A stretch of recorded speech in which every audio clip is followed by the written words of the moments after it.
तब देवलोक में देवताओं आसमान में देवलोक में देवता सब खड़े होकर देख रहे होते हैं और आपस में विचार कर रहे होते हैं कि अब भगवान श्री राम जो धरती पर, भगवान श्री विष्णु जो धरती पर नर लीला करने गए हैं, तो अब सीता जी का हरण होने का समय आ गया है। तो हाँ, तो मित्रों, हमारा ये कहना है, यदि कोई व्यक्ति खुशी से हमें कुछ देना चाहे तो हम पहले से उनके स्वागत के लिए तैयार बैठे हैं। और यदि कोई व्यक्ति हमसे मुंह मोड़ के रहना चाहे तो हम उनसे कुछ मांगने के लिए विवश भी नहीं है, उनकी अपनी इच्छा है।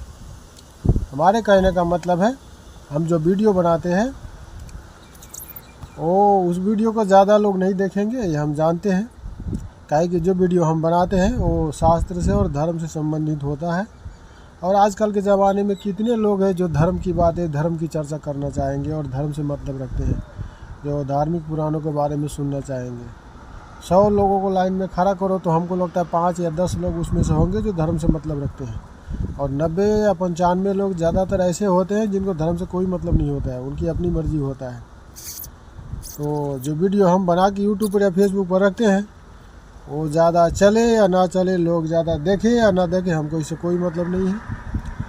हम बताया ना, जो लोग खुशी से हमारा स्वागत, खुशी से हमारा सहायता करना चाहेंगे, दया करना चाहेंगे हम पर, तो हम पहले से उनके स्वागत के लिए तैयार बैठे हैं। और जो लोग यदि नाराज़ रहेंगे, हमसे घृणा करेंगे, तो हम उनसे कुछ मांगने के लिए विवश भी नहीं है। ठीक है, तो हमारा यही कहना है। हमारे कहने का मतलब है, जो वीडियो हम बना के रखते हैं फेसबुक पर, ये हम अपनी मर्ज़ी से नहीं रखते हैं। ये मोबाइल, एंड्रॉयड मोबाइल तो कम से कम 2012 में ख़रीदा था, 2011 में, 2010 में मलेशिया गया था और 1 साल के बाद हमने एंड्रॉयड मोबाइल ख़रीदा था। तब से एंड्रॉयड मोबाइल में जुड़ा हूँ, लेकिन एक भी वीडियो भूल से बना के नहीं रखा। ऐसा सोच भी नहीं था। अचानक सऊदी आया हुआ अभी 1.5 महीना हुआ, और सऊदी आने से 1-1.5 महीना पहले हमारे दिमाग में प्रेरणा चलने लगा कि भैया तुम जो जानते हो वो सभी को वीडियो बना कर दो, फेसबुक और यूट्यूब पर रखा करो। तो ऐसे ही प्रेरणा आने की वजह से हम वीडियो बना कर रखते हैं। वीडियो चले या ना चले, जो जिसने प्रेरणा दिया है वो जाने। अब आते हैं मेन ज़रूरी बात पर। भगवान श्री राम और रामायण के बारे में कुछ चर्चा करेंगे। उससे पहले जिनको शास्त्रों के बारे में कुछ भी जानना होगा, किसी पुराण के बारे में, भगवान की किसी लीला के बारे में, वो हमारे वीडियो ज़रूर देखेगा। जिनको इस धर्म में, पुराण में रुचि नहीं होगा, वो हमारे वीडियो नहीं देखेगा। वो ना ही देखे तो उनका मर्जी भैया। और कहते हैं ना, जो तुलसीकृत रामायण में बताया है, काकभूषण महात्मा तुलसीदास जी ने लिखे हैं कि पिछले जीवन का जो पापी है उसको हरि नाम का भजन कीर्तन अच्छा नहीं लगता है। और ये बात हमारे जीवन में सच साबित हुआ है। काहे कि जब 10-12 साल के हम थे तो हमको भी भगवान राम और भगवान श्री नारायण का चर्चा भजन अच्छा नहीं लगता था। और सुन के, और जब सुनते थे भजन कीर्तन भगवान का, तो वहाँ से भागने का मन करता था। और जिस दिन तुलसीकृत रामायण में दोहा हमने पढ़ा था कि पिछले जीवन के पापी को हरि चर्चा अच्छा नहीं लगता, उस दिन से हम पछताने के लिए विवश भी है और भगवान श्री राम से नेह जोड़ के अपनी भूल सुधारने का प्रयास कर रहा हूँ। और गाना भी आपने सुना होगा, पूर्व जन्म के पाप से हरि चर्चा न सोहाए। यही बात है मित्रों, जिनको हरि चर्चा अच्छा नहीं लगता, भगवान का चर्चा अच्छा नहीं लगता, पुराण की बातें अच्छी नहीं लगती, समझ लीजिए पिछले जीवन का पापी है। पिछले जीवन का पापी है तो वक्त है ये जीवन सुधारने का। वैसे मर्जी आपकी अपनी है। जिसको जिस वस्तु की ज़रूरत नहीं होगा वो उस वस्तु का हाथ भी नहीं लगाएगा। कहते हैं ना, जिस गांव में नहीं जाना है उस गांव का रास्ता क्यों पूछना है, यही बात है। अब आइए, अब आते हैं भगवान श्री राम का कुछ चर्चा करते हैं और रामायण के बारे में कुछ चर्चा करते हैं। हमने वीडियो बनाना स्टार्ट तो किया है, लेकिन हमारे पास अभी कोई सामान नहीं है। जैसे कि एक माइक छोटा सा, एक स्टैंड। अभी तो हम सऊदी में है, 1.5 महीना आया हो गया, अभी हमारे पास पैसा भी नहीं है। जैसे समय बीतेगा, पैसा होगा तो सारा सामान का बंदोबस्त करेंगे। अभी तो सऊदी में है, घर पर होते तो हमारे घर पे पुराण 10-12 हमने खरीद कर रखे हैं। सभी पुराण में से पढ़ के वो रिकॉर्ड करके हम आपको बताता, लेकिन अभी तो हम सऊदी में हैं। और सबसे पहले ये बात हम आपको बताते हैं, जिसके ऊपर स्वयं भगवान श्री नारायण कृपा नहीं करेंगे उस व्यक्ति को धर्म में रुचि नहीं हो सकता है। जब तक भगवान श्री हरि स्वयं अपने भक्त पर कृपा नहीं करते उस व्यक्ति को धर्म में रुचि नहीं हो सकता है। काहे कि 2011 से हम ये एंड्रॉयड फ़ोन चलाते हैं, स्क्रीन टच वाला मोबाइल, और ये धर्म की बातें हमको कहाँ से जानने को मिला, पहला भक्ति का पहला हमारा कदम कौन सा है, ये वीडियो लंबा होगा, हम किसी दूसरे वीडियो में इसका चर्चा करेंगे, बताएंगे किसी वीडियो में कि धर्म के मार्ग पर हम कैसे पहुंच गए, किसने हमको कहा था धर्म के मार्ग पर जाने की, पूजा पाठ करने को। ये पूरी प्रोसेस एक वीडियो में हम बताएंगे। फिलहाल ये शास्त्र की बातें हमको कहाँ से जानने को मिला है, छोटा सा बात बता देता हूँ।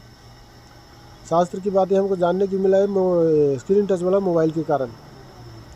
काहे कि बचपन से हमारा इच्छा था कि शास्त्र के बारे में हम जानूं, कि भगवान के अवतारों के बारे में, भगवान के जहाँ अवतार लिए रामकृष्ण जी, उनके वंश, कृष्णा अवतार के बाद वो टीवी सीरियल में नहीं दिखाते कृष्ण भगवान के बाद उनके बेटे पोते पर पोते कहाँ तक कलयुग में बंस गया, और ये जानने की इच्छा लगी रहती थी। और टीवी सीरियल में सब दिखाता नहीं है आगे की कहानी, छोटी थोड़ी कहानी दिखाते हैं। तो हमारे बाबूजी के गुजरने के बाद जब वैष्णव जीवन हमने आपने अपनाया था, और गुरु पाशुपति जो अभी इस धरती पर नहीं है, उन्होंने हमको चेला बनाया था। उसके बाद मोबाइल में एक दिन मिला था वो महात्मा अशोक चौहान जी का एक ऑडियो, वाल्मीकि रामायण का 1 घंटा का पाठ था, और वाल्मीकि रामायण के बारे में जानने की इच्छा होती थी, तो हमने उसको लोड किया, तो दूसरा पार्ट भी वहाँ आ गया। मतलब वाल्मीकि रामायण को महात्मा अशोक चौहान जी है, पहले वीडियो में हमने बताया होगा, तो पता नहीं वो कहाँ के, हम उनके बारे में नहीं जानते हैं। और जितने भी पुराण हैं सभी पुराणों को पढ़ के ऑडियो रिकॉर्ड करके वर्ड टू वर्ड पूरे पुराण को वो यूट्यूब पर रखे हैं। आपको यदि सुनना होगा तो लोड करके ऑडियो बना के अब सुनिएगा। हमने 10-12 पुराण लोड किए, बराबर सुनते रहते हैं, हमको वहीं से सारे पुराण की जानकारी मिली है, लगभग 10-12 पुराणों की हम बराबर सुनते रहते हैं। पुराण भी हम खरीद कर ले आकर रखे हैं, लेकिन अभी तो हम प्रदेश में हैं। जब घर पर रहेंगे तो पढ़ के और उसमें रिकॉर्ड करके सुनाने की कोशिश करेंगे। अब आते हैं ज़रूरी बात पर, भगवान श्री राम और रामायण के बारे में कुछ चर्चा करते हैं। हाँ तो दोस्तों बताइए, रावण के मृत्यु के बाद मंदोदरी सती क्यों नहीं हुई थी? मंदोदरी कोई साधारण नारी नहीं थी, वो भगवान शिव का बहुत बड़ा भक्त था वो, और भविष्य की बातें जानने का क्षमता भी रखता था। रावण की मृत्यु से पहले मंदोदरी को पता चल गया था, वो जो है ना मंदोदरी जो है ना पंचसती में गिनती होता है उसका, मतलब अहिल्या, तारा, कुंती, मंदोदरी, द्रौपदी, ये पंचसती है ना, पंचसती में मंदोदरी की गिनती है। मतलब 5 सतियों में वो एक सती था। फिर उतने बड़े सती होने के बाद भी है वो, आज भी आप सुबह सुबह अहिल्या, तारा, कुंती, मंदोदरी, ये पंचसती का नाम स्मरण करो तो आपके पाप दिन पर दिन कम होते जाएंगे, दिनचर्या अच्छा गुजरेगा, ये बताया जाता है पुराणों में। और जो जानते हैं वो लोग इनका स्मरण करते हैं सुबह सुबह पूजा पाठ करने के टाइम में। तो इतने बड़े सती जिनका नाम लेने से दिनचर्या अच्छा गुजरेगा, पाप कम हो जाएगा, ऐसे इतना बड़ा सती रावण के चिता के साथ सती क्यों नहीं हुआ? इसका कारण है, सोचने वाली बात है। जब रावण की मृत्यु होने से पहले मंदोदरी को पता चल गया था कि रावण को महात्मा सनकादि ऋषियों का श्राप लगा है, और 3 जन्म के लिए ये असुर योनि में जन्म लेने के लिए विवश है। इनका ये दूसरा जीवन है, अगला जीवन इनका शिशुपाल नाम के व्यक्ति में होगा, और इनके साथ सती होंगे, और मंदोदरी सती होगा, तो उनको अगले जीवन में शिशुपाल की पत्नी बनकर धरती पर आना पड़ेगा। और मंदोदरी को मोक्ष में जाना था, भगवान का, हमने कहा ना भगवान शिव का बहुत बड़ा भक्त था वो, तो मोक्ष में जाना था, और रावण के साथ सती होता तो अगले जीवन में शिशुपाल की धर्मपत्नी बन के आना पड़ता, इसलिए उन्होंने रावण के साथ सती नहीं हुआ, बल्कि भगवान श्री राम के आज्ञा अनुसार विभीषण के साथ रह के धर्म के मार्ग पे चलने के लिए, मोक्ष में जाने के लिए भगवान श्री राम की आज्ञा से विभीषण से विवाह करना मंदोदरी स्वीकार किया था। हाँ, उस समय का वातावरण ऐसा था, उस समय का सोसाइटी ऐसा था, जब भगवान श्री राम धरती पर थे, रामायण काल में और भगवान कृष्ण के समय में ऐसा परिस्थिति, ऐसा वातावरण था कि यदि किसी महिला का पुरुष मर जाता था, किसी महिला का पति मर जाता था, तो देवर से विवाह करने का उस समय स्थिति था, सिस्टम था। और इसके कारण मंदोदरी ने धर्म के आचरण करने के लिए, धर्म के मार्ग पर और आगे जाने के लिए, मोक्ष पाने के लिए, कि विभीषण के संग करके और धर्म में संगति मिलेगा, और भगवान श्री राम की भी आज्ञा थी। तो इसके कारण मंदोदरी ने भगवान श्री राम की आज्ञा अनुसार और धर्मात्मा व्यक्ति का संग करने के लिए विभीषण से विवाह करना उन्होंने स्वीकार कर लिया था। तो ये है उसका कारण। और बताइए दोस्तों, वो जो सुग्रीव था ना, सुग्रीव बाली जी के मरने के बाद जो वाल्मीकि रामायण में बताया है, तारा सती नहीं हुई। यदि तारा सती होती तो उनके दिमाग में ये भ्रम बैठा था कि यदि वो सती हो जाएगी तो उनका जो पुत्र था अंगद, शायद सुग्रीव उनको राज नहीं देगा। तो अपने पुत्र अंगद को राज गद्दी दिलाने के लिए उन्होंने बाली के साथ सती नहीं हुई और सुग्रीव से विवाह करना स्वीकार किया था। वो सुग्रीव से विवाह कर लेगी तब उनके पुत्र अंगद को राजगद्दी प्राप्त होगा। वो अपने पुत्र अंगद को बाली और तारा बहुत प्रेम करते थे, बहुत प्रिय था। बहुत कष्ट के बाद उनको पुत्र प्राप्त हुआ था। तो अपने पुत्र को राजा बनाने के लिए तारा सुग्रीव को पति बनाना स्वीकार कर लिया था। ये लिखा है वाल्मीकि रामायण में, आप लोग पढ़िएगा। अच्छा दोस्तों एक बात बताइए, वाल्मीकि रामायण और तुलसीकृत रामायण की कथा में फ़र्क है। अगर आपको भगवान श्री राम के जन्म के बारे में और उनके पूरे लीला के बारे में हकीकत जानना है, 100% सच जानना है, तो आपको गीता प्रेस गोरखपुर का छापा हुआ वाल्मीकि रामायण पढ़ना पड़ेगा। वैसे तो रामायण बहुत है, 300-400 छापा हुआ है, लेकिन हमारे सनातन धर्म के संत महात्मा कहते हैं कि ये कि यदि आपको किसी पुराण के बारे में सच जानना है तो गीता प्रेस गोरखपुर की बुकें ही पढ़ना चाहिए ज़्यादातर। उसमें हकीकत ज़्यादातर सच्चाई छापी होती है, मिलावट नहीं होती है। तो अगर भगवान श्री राम के चरित्र के बारे में हकीकत जानना है कि वास्तविक में भगवान श्री राम के टाइम में क्या क्या लीला किए थे, क्या क्या हुआ था, तो आपको वाल्मीकि रामायण पढ़ना होगा। तुलसीकृत रामायण में तो तुलसी जी, महात्मा तुलसी जी बदल के लिख दिए हैं। एक दो बातें भी हम इसमें बताऊँगा, आपको पता चल जाएगा। तो वाल्मीकि रामायण के अनुसार, वाल्मीकि रामायण में माता सीता के जन्म के बारे में लिखा है कि जो वेदवती थी ना, वो तपस्या करके भगवान विष्णु को पति के रूप में वरदान मांगा था। और वही उसी वेदवती का, जो वेदवती थी एक ब्रह्म ऋषि की पुत्री थी और माता लक्ष्मी का अंश था वो। और जब उनका जन्म हुआ तो वेदवती के पिता माता की आज्ञा था, इच्छा था वो विष्णु से विवाह करे, भगवान विष्णु से, और कोई असुर आके उनको मार देते हैं। तब वेदवती अपनी पिता माता की कर्म क्रिया करके चले जाते हैं तपस्या करने, और इसी उद्देश्य से तपस्या करते हैं कि उनकी पिता की आज्ञा था विष्णु जी से विवाह करें, और विष्णु जी का तपस्या करते हैं और विष्णु जी आके दर्शन भी देते हैं। वरदान में भी कहते हैं कि उनको अगले जीवन में पति के रूप में प्राप्त होगा। और फिर वो विष्णु जी के, भगवान विष्णु के दर्शन देने के बाद भी वेदवती वहीं पर तपस्या करती है। तब वहाँ रावण आता है, और ये कहानी आप लोगों ने देखा है। रावण आता है और उसके साथ ज़बरदस्ती करता है, सिर भंगने की कोशिश करता है, और वेदवती अग्नि में प्रवेश कर जाती है, उनको श्राप दे देती है कि उसी के कारण लंका का विनाश होगा। तो वेदवती के उसी श्राप को सत्य करने के लिए वाल्मीकि रामायण में बताया गया है कि सीता के रूप में वही वेदवती जन्मी थी।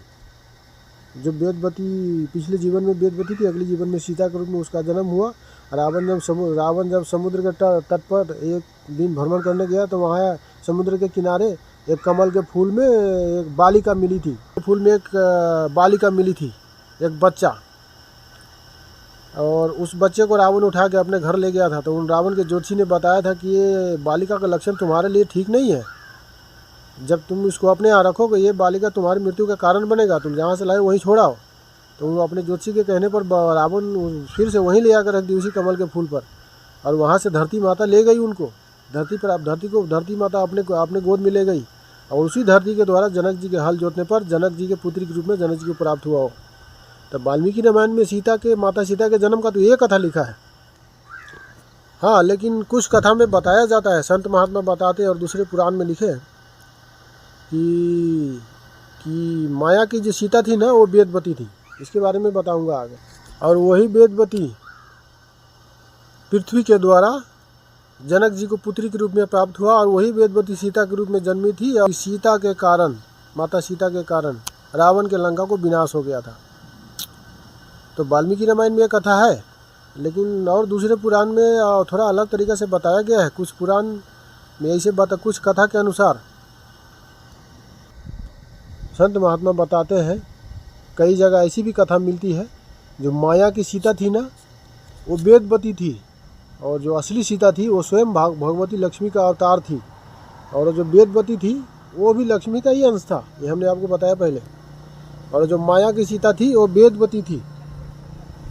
कई जगह ऐसा भी कथा आता है, जब सीता जी का हरण होने का समय आया तो वेदवती स्वयं वहाँ पर उपस्थित हो गई और राम जी को विनती करने लगी, सीता के रूप में अब हमको उपस्थित रहने दीजिए, क्योंकि रावण के उन्होंने श्राप दिया था, रावण को श्राप दिया था और उन्हीं के कारण लंका का विनाश होगा। तो असली सीता जी भगवान श्री राम अग्नि को सौंप दिए और वेदवती सीता के रूप में रह गई और रावण उसी सीता रूपी वेदवती को हर के ले गया और उसी के कारण लंका का विनाश हो गया।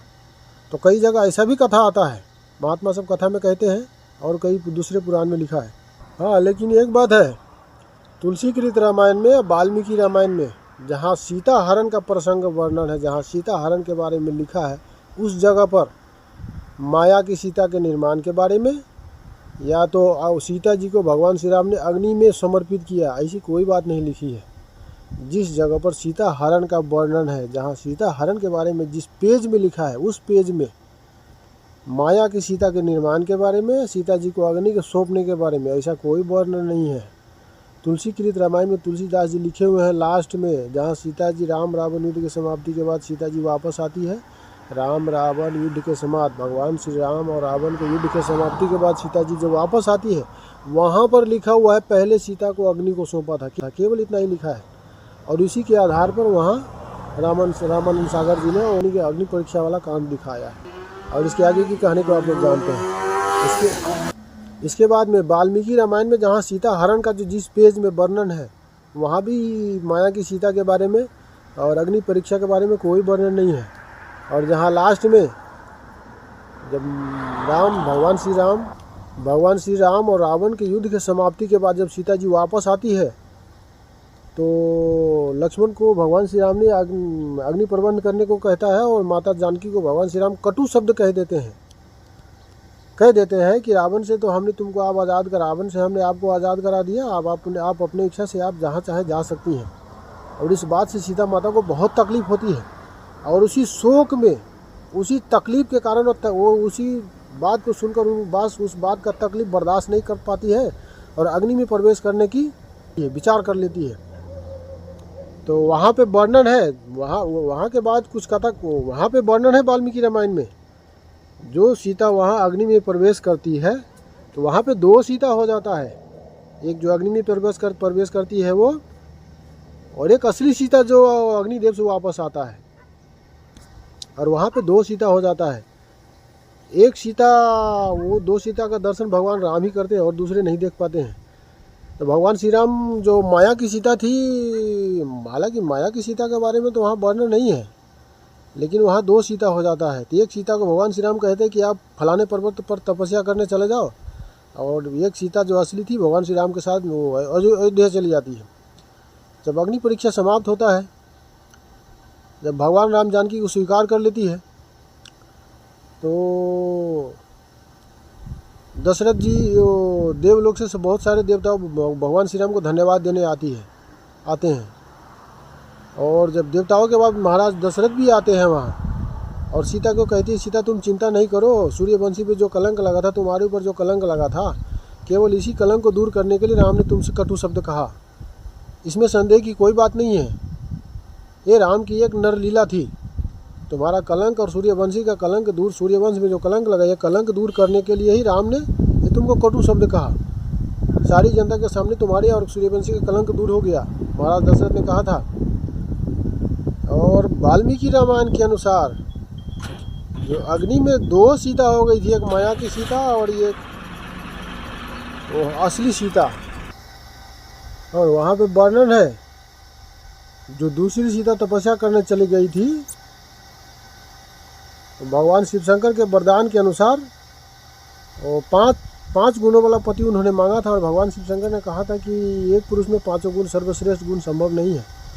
तो वही माया की सीता स्वर्ग लक्ष्मी बनकर स्वर्ग में पूजी गई, और द्वापर युग आने पर द्रौपदी में उनका जन्म हुआ था, वो माया की सीता थी। वहाँ पर ये वर्णन है। और वाल्मीकि रामायण में या तुलसीकृत रामायण में तो लास्ट में लिखा है, जहाँ सीता की अग्नि परीक्षा होती है, कि पहले सीता को अग्नि को सौंपा था। और वाल्मीकि रामायण में माया की सीता के बारे में, अग्नि को सौंपने के बारे में कोई वर्णन तो नहीं है। इसी के कारण वाल्मीकि रामायण पढ़ने वाला व्यक्ति कहता है असली सीता लंका में गई थी, लेकिन ये बात सही नहीं है। पद्म पुराण में माया की सीता के बारे में विस्तार से और सीता के हरण के बारे में विस्तार से बताया हुआ है। पद्म पुराण में भगवान श्री राम के अवतार के 3 कल्प की कथा लिखी है। 3 कल्प में जो भगवान राम का अवतार हुआ था सभी कथा अलग अलग है, उसमें लिखी है, आप पढ़िएगा आएगा। हमने बताया ना पद्म पुराण में भगवान श्री राम का 3 कल्प का कथा ले, मतलब 3 कल्प में जो राम अवतार हुआ था वो लिखा है पद्म पुराण में। आप लोगों ने रामानंद सागर जी के रामायण में देखा है, भगवान श्री राम जब वन से वापस आती है तो दोबारा जानकी जी का वनवास होता है। वाल्मीकि आश्रम में जानकी जी दोबारा वन में चली जाती है वाल्मीकि आश्रम में। और जब भगवान श्री राम यज्ञ करते हैं तो माता सीता अपने सतीत्व का प्रमाण देने के लिए राम जी को बुलाने पर जानकी जी भगवान श्री राम के राज्यसभा में आते हैं, यज्ञ सभा में, और अपने सतीत्व का प्रमाण देते हुए जानकी जी धरती माता की गोद में समा जाती है। आप लोगों ने तुलसीकृत रामायण में भी यही लिखा है, वाल्मीकि रामायण में भी यही लिखा है, आप लोगों ने रामायण में देखा है ना।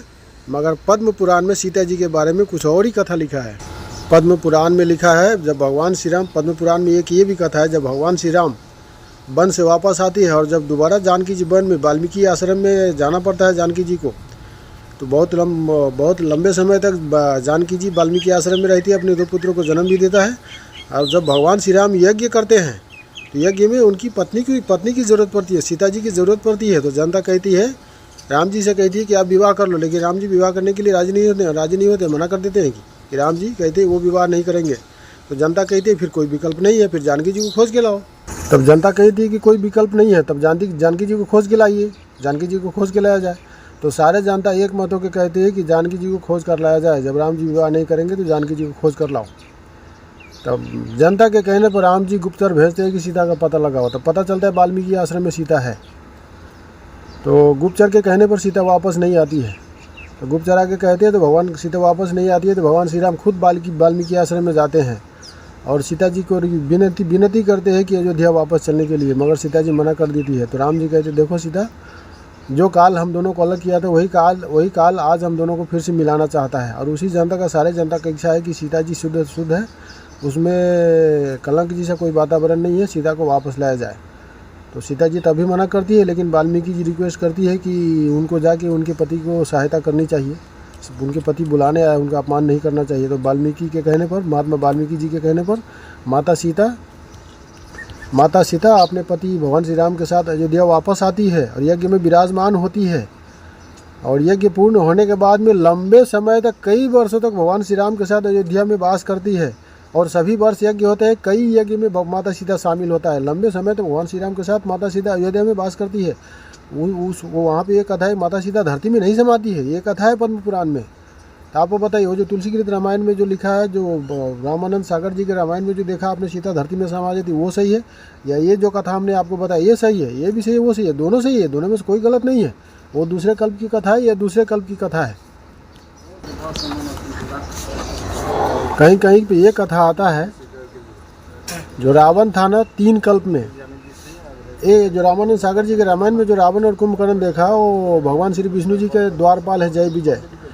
और एक जगह ये कथा आता है कि एक कल्प में रावण था, भगवान शिव शंकर का 2 गण, रावण और कुंभकर्ण, जिनको नारद जी श्राप दिए थे। और एक कल्प के बारे में ये कथा आता है कि रावण और कुंभकर्ण एक कल्प में था, और सूर्यवंशी एक राजा था भानु प्रताप, जिनको उन्हीं के गुरु ने पूरे परिवार को असुर योनि में जन्म लेने का श्राप दिया था। ये कल्प में वो कथा आता है।